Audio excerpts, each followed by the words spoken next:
जो खुद भगवान हो तो वे सूली पे चढ़ गया, वो अपने आप को नहीं बचा सका, वो हमें क्या बचाएगा। तो मैंने उसकी एक हंसी उड़ाई। इनकी सरकार दोबारा से आ गई ना, तो मेरे ख्याल से या तो ईसाइयों को यहाँ से पलायन करना पड़ेगा, मुसलमानों का तो चलो हम मान रहे हैं उनमें कुछ लोग जिहादी हैं, उनको ऐसे मुसलमान जिहादी है। कुछ लोग बेधड़कों के चर्च में घुसाएंगे, बाइबल को फाड़ देंगे, मारेंगे, पीटेंगे। उनके खिलाफ तो मुकदमा पुलिस ने क्या दर्ज करना है, उल्टे बेचारे पादरी मुकदमा दर्ज करें। ये कहते हैं जिस पत्थर पे राम राम लिख दिया था वो डूबे नहीं थे, वो इतनी शक्ति थी, उनमें शक्ति थी। मूसा जो कि सिर्फ चेला था यीशु मसीह का, यीशु मसीह तो बाद की बात है, वो क्या चीज थे। मूसा ने लाठी मारी, समंदर दो भाग हो गया। मैडम मुझे एक भी देवी देवता का नाम गिनवा दे धरती में पैदा होने के बाद वो दोबारा जिंदा हुआ, सिर्फ यीशु मसीह के। एक भी धर्म का व्यक्ति, चाहे वो हिंदू है, चाहे वो सिख है, चाहे वो मुसलमान है। यीशु मसीह कोई पति पत्नी के संभोग से पैदा नहीं हुए थे, पवित्र आत्मा से पैदा हुए थे। बताओ आज तक कोई पैदा हुआ है? नमस्कार, मैं ज्योति आप सभी का नेशनल दस्तक पर स्वागत करती हूं। इन दिनों हिंदू राष्ट्र को लेकर कई चर्चाएं लगातार जारी हैं, लेकिन अभी कई सारे लोग ऐसे हैं जो बार बार लगातार ये कह रहे हैं कि किस प्रकार से हिंदुत्व को बढ़ावा देकर ढोंग रचा जा रहा है। जी हाँ, आपने बिल्कुल सही सुना। इस वक्त मेरे साथ प्रदीप जी मौजूद हैं जो कई सारे बड़े खुलासे करेंगे हिंदू राष्ट्र को लेकर, हिंदुत्व को लेकर, और किस प्रकार से जातियों में लोगों को अभी भी बांटा जा रहा है, किस प्रकार से ब्राह्मणवादी सोच को बढ़ावा दिया जा रहा है। क्या कहना चाहेंगे प्रदीप जी? सबसे पहले तो आपके नेशनल दस्तक का मैं तहे दिल से शुक्रिया अदा करना चाहूँगा कि मैंने पहला ही ऐसा चैनल पिछले 10 सालों में देखा है, चाहे इस समय 100 चैनल से ऊपर हैं, लेकिन आज तक किसी चैनल के एंकर की हिंदू लोगों से वो सवाल करने की हिम्मत नहीं जो आपके नेशनल दस्तक के शंभू जी कर रहे हैं। मैं तो चाहता हूँ इनको एक दिन हम अंबाला हरियाणा में बुला के इस नेशनल दस्तक के शंभू जी का और इनके एक मुद्दे पर आइए। ये कहते हैं कि मैम हिंदुत्व खतरे में है। मैं आपको सबूत दिखाता हूँ। इंडोनेशिया में 87% मुसलमान और महज 1.74% हिंदू हैं, लेकिन हिंदू सुरक्षित हैं, खतरे में नहीं है। मलेशिया की कुल आबादी का 63% मुसलमान और 6.3% हिंदू है, लेकिन वहाँ हिंदुओं पर कोई खतरा नहीं है। अरब देशों का में तो धर्म ही इस्लाम है, 98% मुस्लिम है, वहाँ कोई 1% हिंदू है, लेकिन उन पर भी कोई खतरा नहीं है। सिंगापुर में भी 7% हिंदू हैं, लेकिन सुख से रहते हैं, वहाँ भी। ये जो पर्चा ये मुझे दिखा रहे हैं कि भारत में ही क्यों, कि लिखा है भारत में ही क्यों अचानक हिंदू खतरे में है। इस पर्चे में कई सारे राज्य लिखे हैं, कई सारे देश लिखे हैं, कई सारी जगहें लिखी हैं, और ये बताने का प्रयास किया जा रहा है कि वहाँ पर हिंदुओं की संख्या अधिक नहीं है, बावजूद इसके वो लोग वहाँ पर खतरे में नहीं है। लेकिन भारत में तो सबसे अधिक संख्या हिंदुओं की ही है, हिंदुत्व की ही है, सनातनियों की ही है, जो लोग बार बार कह रहे हैं। उसके बावजूद हिंदू खतरे में कैसे है? अब मैम ये देखिए, यहाँ से इस भारतवर्ष से मेरे हिसाब से लाखों हिंदू भाई, मुस्लिम भाई, सिख भाई फॉरेन में गए हुए हैं। वहाँ तो टोटली क्रिश्चियन है, वहाँ तो ये या तो क्रिश्चियनों के साथ नौकरी करते हैं उनके यहाँ जाकर, या बिजनेस करते हैं।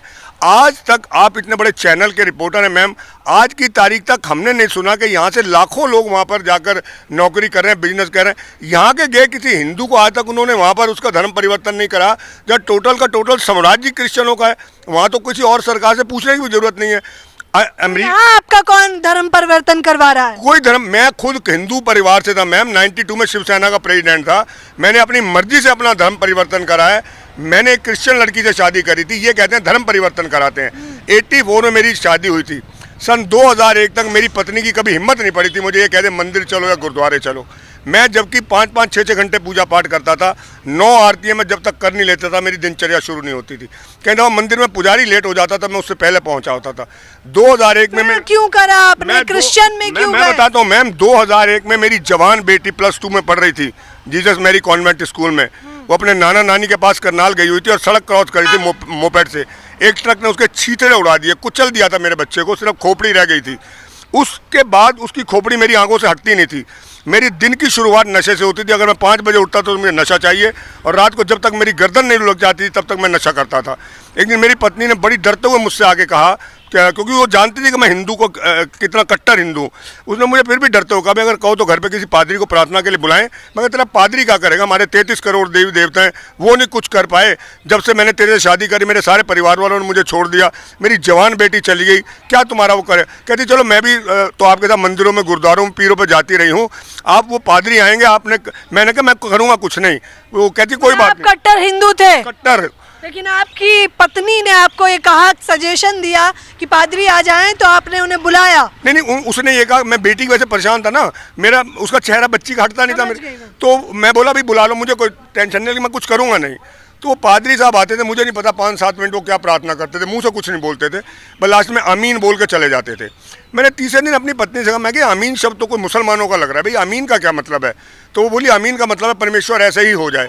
मैं क्या तुम्हारे ही भगवान कोई ऐसा हो गया जो खुद भगवान हो तो वो सूली पे चढ़ गया, वो अपने आप को नहीं बचा सका, वो हमें क्या बचाएगा। तो मैंने उसकी एक हंसी उड़ाई। तो लेकिन जब उसने कहा कि इसका मतलब होता है परमेश्वर ऐसे ही हो जाए, 9वें दिन जब उन पादरी साहब ने आंख खोली और आमीन बोल के मेरी पत्नी से क्या बोले, भाई पवित्र आत्मा मुझे कह रहा है कि परमेश्वर तुम्हारे पति से क्रिश्चियन कम्युनिटी के लिए बहुत काम लेगा। तो मैं समझ नहीं पाया ये मेरी पत्नी को बेवकूफ़ बनाने आया है या मुझे अपने झांसे में ले रहा है। तो मैंने उसे पादरी मेरे घर से निकल यहाँ से, नशे में तो मैं था ही मैम। तो पादरी साहब बुरा नहीं माने फिर भी, तो उन्होंने एक छोटी सी किताब मेरे हाथ में दी, मैंने उन्हीं के सामने पढ़नी खोलनी तो दूरी बात उठा के परे फेंक दी मैंने, और वो चले गए। लेकिन अगले दिन जब मैं सुबह उठाऊँ 5 बज गए, 6 बज गए, 7 बज गए, 8 बज गए, 9 बज गए, 10 बज गए, जो नशा मैं सुबह 5 बजे उठते ही करता था वो 10 बजे तक मेरा दिल ना करे। हार के शाम को 4 बजे मैंने जबरदस्ती तो ऐसे तो कई चमत्कार हिंदुओं में भी हुए हैं, नहीं, तो भगवान श्री राम ने भी करे हैं। मैं मेरी बात सुनिए, अगर मैं करूँ चमत्कारों, मैंने भी गीता पढ़ी है, रामायण पढ़ी है, लेकिन अगर हम कंपैरिजन करें, मैं ये नहीं कहता कि वो भगवान नहीं था, भगवान नहीं तो मैं पागल थोड़ी था, उनकी 9 घंटे पूजा पाठ करता था। मेरी एक दफ़ा ज़िंदगी खुद भगवान शंकर ने बचाई थी, ये नहीं, वो भी शक्तिशाली थे। लेकिन कंपैरिजन तो करो, अब नई क्लास में बच्चा स्टूडेंट जाएगा, नहीं कोई करेगा तभी सीखेगा ना। तो आप क्या चाहते हैं, जितने भी हिंदू हैं वो लोग हिंदू राष्ट्र न बनाए, बल्कि नहीं, हिंदुत्व का राग ना लापे ना, झूठ का, भाई ये क्यों झूठ बोल रहे हैं, हिंदुत्व खतरे में है। आज तक आप बताएं, आज तक आपने कभी सुना है किसी हिंदू को सड़क पे किसी ने थप्पड़ मार दिया हो? क्रिश्चियन की तो बात ही छोड़ दो, क्रिश्चियन तो बेचारा खाम में नहीं सो सकता, किसी सिख ने मार दिया हो, किसी मुसलमान। रामदेव बाबा कहते हैं धूप बत्ती जलाते हैं, मोमबत्ती जलाते हैं और करते अपराध है क्रिश्चियन। नहीं, मोमबत्ती जला, अब मेरी बात सुनो, ऐसे तो मोदी ने थालियां बजवाई थी, उससे बड़ा टोटका क्या हो सकता था। वो भगवान की हंसी उड़ा रहे थे या उनकी पूजा कर रहे थे या उनको स्वागत कर रहे थे डॉक्टरों का? नहीं, स्वागत, मेरी बात सुनिए मैम, कोरोना को भगा रहे थे। मेरी बात सुनिए, कोरोना तो इन्हीं ऐसे ही लोगों की वजह से परमेश्वर लेके आए जो इस देश के अंदर ऐसा बीज बो रहे हैं कि मेरे ख्याल से अगले 1-2 साल अगर ये सन 24 में इनकी सरकार दोबारा से आ गई ना, तो मेरे ख्याल से या तो ईसाइयों को यहाँ से पलायन करना पड़ेगा, मुसलमानों को तो चलो हम मान रहे हैं उनमें कुछ लोग जिहादी हैं, उनको ऐसे मुसलमान जिहादी हैं, कुछ लोग किस प्रकार जज करते हैं आपकी ये जिहादी है? मैम जैसे कि मतलब ऐसा होता है ना कि अब कोई जैसे हिंदू का परिवार, हिंदू का बच्चा है या सिख का बच्चा है या ईसाई का बच्चा है, वो ना किसी खून को देख के भी डर जाता है। ये किसने कहा? अभी हाल फिलहाल में निक्की यादव और साहिल गहलोत का मामला सामने आया है। आफ्ताब से भी बुरा हाल किया साहिल ने, मार कर फ्रिज में पैक कर दिया। नहीं, मैं ये नहीं कह रहा कि वो मैं सिर्फ ये कहना चाह रहा था कि उनके दिमाग से डर इसलिए निकल जाता है कि 8 साल का बच्चा एक बकरे को काट देता है, उसको डर नहीं लगता, क्योंकि खून से डर लगता है इंसान को। अगर सड़क पे भी कोई आदमी, दिक्कत क्या है हिंदुत्व से, हिंदू राष्ट्र से? नहीं, उनको दिक्कत क्या है कि अगर सभी धर्म के लोग एक साथ मिलकर रहें। मेरी बात, ये ईसाइयों को बुरा कहते हैं, अरे अगर ईसाई बुरे हैं तो क्रिश्चियन स्कूलों में बच्चों को क्यों पढ़ाते हो? क्यों हिंदू लोग कई स्कूलों के नाम क्रिश्चियन के नाम पे रखते हैं, क्या जरूरत है? फिर दूसरी बात, अगर क्रिश्चियन बुरे हैं मैम, तो ये वहाँ उनकी नौकरी करवाने क्यों भेज रहे हैं? वहाँ उनके तलवे चाटते हैं, ये क्रिश्चियन हो गए, यहाँ उनकी नजरों में क्रिश्चियन बुरे हैं, वहाँ उनके बाप हैं। सभी के सभी सनातनी हैं, योगी जी कह रहे हैं सब सनातनी, स्वीकारी है आप? ओ मैडम जी, क्या सनातनी, क्या वो, आप ये देखना कि देश का हाल होने वाला क्या। मुझे एक चीज बता दें, जब से मोदी जी सत्ता में आए हैं, इस देश की भलाई के लिए एक भी काम गिनवा दें। सारे अच्छे ही किया, विकास की लहर, विकास की लहर हो रही है। कमाल कर रहे हैं मैम, कौन से कहाँ का विकास, लाख एक फलाने खाते में आएंगे, उनके देखिए जो उज्ज्वला योजना अपने लिए लाए, जनधन खाता किसने? एक बात सुनो मैम, उज्ज्वला योजना से ज्यादा देश के लोगों को एक साल में 10 लाख करोड़ का इन्होंने बांटने का वो होगा, यही हुआ होगा ना, इससे ज्यादा तो नहीं होगा। उससे ज्यादा तो इनके बंदे ले लेके भाग रहे हैं इस देश से। तो ये उन्हीं के हाथों से तो उन गरीबों को दिलवा के उनके वोट हासिल कर रहे हैं और उन्हीं को ये मौका दे रहे हैं, देश को लूट और भागो। तो वोट की राजनीति तो सभी कोई करता है। वोट की राजनीति का ये मतलब है हिंदुत्व को खतरे में मत डालिए। हिंदुत्व नहीं, हिंदुत्व खतरे में नहीं है, ईसाई खतरे में है मैम। हमें तो सड़क पर निकलते में डर लगता है। अब देखिए ना, यहाँ पर सभा हो रही थी, इतने में ये डर लग रहा था कि ऐसा ना हो यहाँ भी आके आ जाए नारेबाजी कर दें और इसको सभा को बंद करा दें। एक पास्टर एक चर्च ले रहा होता है, बेधड़कों के चर्च में घुसाएंगे, बाइबल को फाड़ देंगे, मारेंगे, पीटेंगे। उनके खिलाफ तो मुकदमा पुलिस ने क्या दर्ज करना है, उल्टे बेचारे पादरी मुकदमा दर्ज करेंगे। तो सनातनी है ना, सनातनी है। ऐसे सनातनी के एक बात सुनिए, ये तो अपने आप भगवानों को खुद नाराज कर रहे हैं। साईं बाबा जी जब तक जिंदे थे मैडम, उन्होंने हर जगह ये कहा था मेरे मरने के बाद कोई मेरा मंदिर ना बनवाना। ये साईं बाबा जी के कथन है जो बुजुर्ग बताते। आज कम से कम 2 लाख मंदिर भारतवर्ष में साईं बाबा का बन चुका है। तो अब ये बताएं कि साईं बाबा उसके इन काम से खुश हो रहे होंगे या वो रो रहे होंगे। अंबेडकर जी ने संविधान बनाया कि इस देश में सबको समान अधिकार मिले हैं। आर्टिकल 25 में हमें भी अधिकार, सबको तो मिल गया है अधिकार, सबका विकास का नारा ले रहे हैं। आर्टिकल 25 के अंदर ये आज़ादी है कि कोई भी अपने धर्म को जिस मर्जी धर्म में आस्था रख सकता है, जिसकी मर्जी पूजा पाठ कर सकता है। हमारे ही लिए क्यों हनन है? हमारे तो चर्च के जो पादरी हैं उनकी संपत्ति की जांच तो हो रही है, भाई वो कहाँ से पैसा आ रहा है, क्या कर रहे हैं। आज तक किसी हिंदू में जितने हिंदुओं के मंदिर में पुजारी हैं उनकी आज तक जांच हुई है? आस्था को ठेस पहुंचा रहे हैं आप उनकी। नहीं, आस्था कमाल है। आप वो हमारी जिंदगियों को निकल रहे हैं, हम उनकी आस्था को भी ठेस ना पहुंचाएं, कमाल है मैडम। कैसे उनकी आस्था किस बात की आस्था है? आस्था वो होती है जो भगवान से डर के किसी में आए। अगर वो आस्था अपने लिए कर रहे हैं, अपने हेम के लिए कर रहे हैं, तो प्रभु भी देख रहा है, वो न्यायी है। बाइबल में तो लिखा हुआ है, हमें तो ये हौसला है। बाइबल में 365 बार लिखा है मत डर, मत डर, मत डर। तो ये तो इनके तो छोटे छोटे चमत्कार हैं। एक दफ़ा मेरा एक हिंदू भाई है, वो बहुत कट्टर नेता है। एक दफ़ा मैंने उससे बड़े प्यार से पूछा, यार तुम बुरा ना मानना भाई, जैसे हम भी पूछते हैं तुम भी पूछते हो यार, चलो कंपैरिजन करते हैं थोड़ा सा कि भाई तुम हमें इतना बुरा कहते हो। कोई कंपैरिजन नहीं चाहिए, सिर्फ श्री राम को मानिए, सनातनी है, हिंदू राष्ट्र बनेगा। मैं मेरी बात सुनिए, ये बात कहते हैं बुरा ना मानना, प्रभु मुझे माफ़ करे क्योंकि मैं भी भगवान राम का बहुत अनंत भक्त हूँ।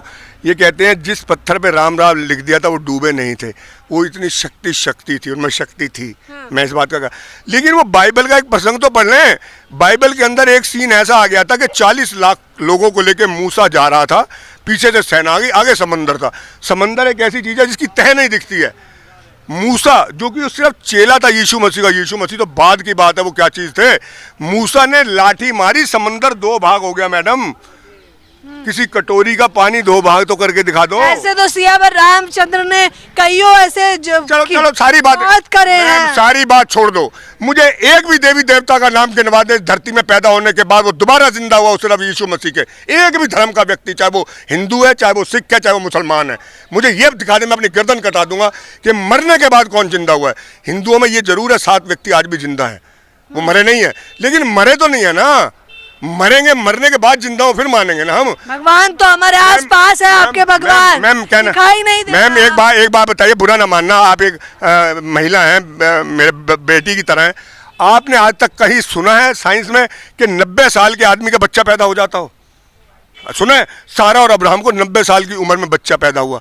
यीशु मसीह कोई पति पत्नी के संभोग से पैदा नहीं हुए थे, पवित्र आत्मा से पैदा हुए थे। बताओ आज तक कोई पैदा हुआ है बिना बहुत सारी गीताओं ग्रंथ में लिखा है, आपको क्या पता कितने तरह से। नहीं, बिना माँ बाप के मिलन के, पति पत्नी के मिलन के बच्चा पैदा हुआ, ये बताओ ना मुझे, कहाँ लिखा है? एक भी दिखाओ प्रसंग, या एक भी देवी देवता बताओ जो मरने के बाद जिंदा हुआ हो। बस आप ये साबित करने में लगे हैं कि हिंदू राष्ट्र नहीं बनना चाहिए, हिंदुत्व खतरे में नहीं। मैं ये कहना चाहता हूँ, जो हिंदू राष्ट्र की मांग कर रहे हैं, मैं दावा करता हूँ अगर वो जितना बुरा ईसाइयों को मानते हैं, अगर वो खुद चर्च में संडे को आके चर्च से बाइबल का पादरी का प्रचार सुन लेना, बाइबल की 2 ही चीज़ें, सिर्फ 2 ही प्रसंग बहुत है, नीति वचन ही पढ़ लें और मती पढ़ लें। मैं गारंटी देता हूँ कि जो भी विरोध कर रहे हैं ना मसीह समाज का और यीशु मसीह का, मैं गारंटी देता हूँ कि खुद वो यीशु मसीह कायल हो जाएंगे। अच्छा, क्या चाहते हैं अब आप, क्या चाहते हैं? क्यों खतरा? चाहता हूँ कि वो जिए जैसे जी रहे हैं, हमें जीने का अधिकार हमसे क्यों छीन रहे हैं?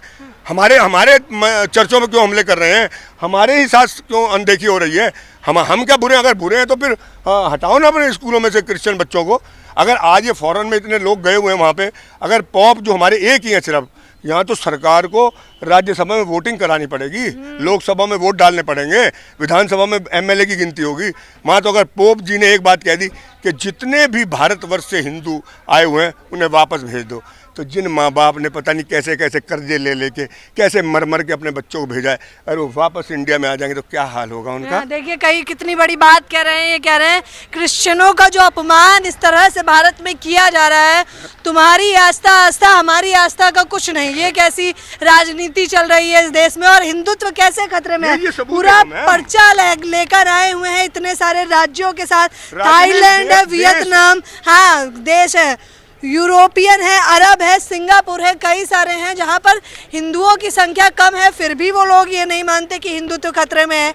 यहाँ सबसे अधिक बावजूद इसके ये कहा जा रहा है हिंदुत्व खतरे में है। सोच कर देखिए जनाब किस प्रकार की राजनीति आप लोगों के साथ की जा रही है और ये तोड़ फोड़ का सिलसिला जो लगातार इनके आप कह लीजिए चर्चों पर देखा जाता है वो कितना शर्मनाक है। संविधान में तो लिखा है ना कि जो जिस आस्था को मानना चाहता है, जिस संविधान को मानना चाहता है, वो जाहिर तौर पर उस संविधान को मानेगा। तो संविधान से हटकर कौन सा नया कानून बन रहा है, ये पूछते हैं ये लोग। इस बारे में पूरी खबर के बारे में आप क्या कहेंगे मुझे बताना बिल्कुल ना भूलें। मेरे साथ बने रहने के लिए आपका बेहद शुक्रिया। कैमरा पर्सन आशीष के साथ ज्योति, नेशनल दस्तक। नेशनल दस्तक की आपसे गुजारिश है कि अगर इसको बचाना चाहते हैं तो नेशनल दस्तक को सब्सक्राइब करने के लिए रेड कलर के सब्सक्राइब बटन को दबाएं, फिर बेल आइकन की घंटी दबाएं। नेशनल दस्तक को बचाने के लिए बहुत जरूरी है कि हर खबर को शेयर करें, लाइक करें, कमेंट जरूर करें।